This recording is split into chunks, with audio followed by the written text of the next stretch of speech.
Totoo ba na wala ng kautusan? Meron ba sa kasulatan ang nagsasabi na wala ng kautusan? Bakit marami pa ngayon ang sumusunod sa Mosaic Law? Ano ba ang sinasabi ng Biblia tungkol dito? Romans chapter 10 verse 4. For Christ is the end of the law for righteousness to everyone that believeth. Ang Greek word ng end ay telos, na ang kahulugan ay goal, purpose, fulfillment, completion, and result. Ibig sabihin, hindi lang tinapos ni Kristo ang kautusan nang siya'y mamatay sa krus ng Kalbaryo, kundi kanyang tinupad ang lahat ng nasusulat sa kanya sa aklat ng kautusan. Tugma ito sa kanyang statement sa Luke chapter 24 verse 44.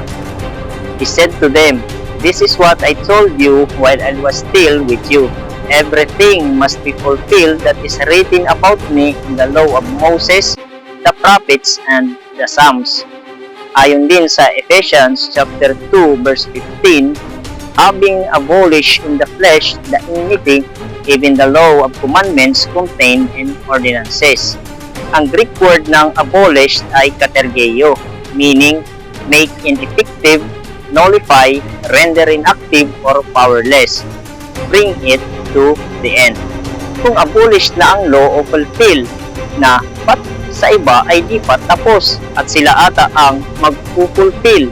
Samantalang dineclare na ni Jesus sa krus na it is finished, o sa Greek word ng finished ay tetelestai. Complete na, fulfill na, tapos na. John 19:30. When Jesus therefore had received the vinegar, he said, "It is finished," and he bowed his head and gave up the ghost. Hebrews chapter 10 verse 9. Then he said, "Here I am, I have come to do your will." He set aside the first to establish the second.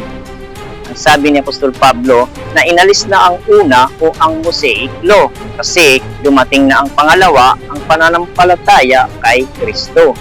Tugma ito sa sinabi ni Apostol Pablo sa Galatians chapter 3 verse 23 to 25.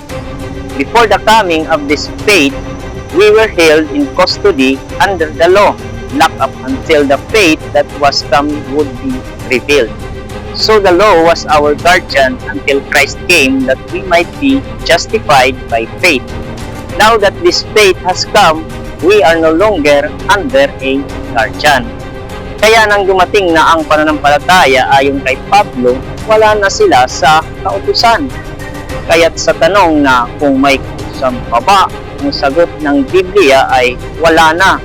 Pinulfill na ni Kristo, tapos na, kompleto na. God bless you po sa inyong lahat.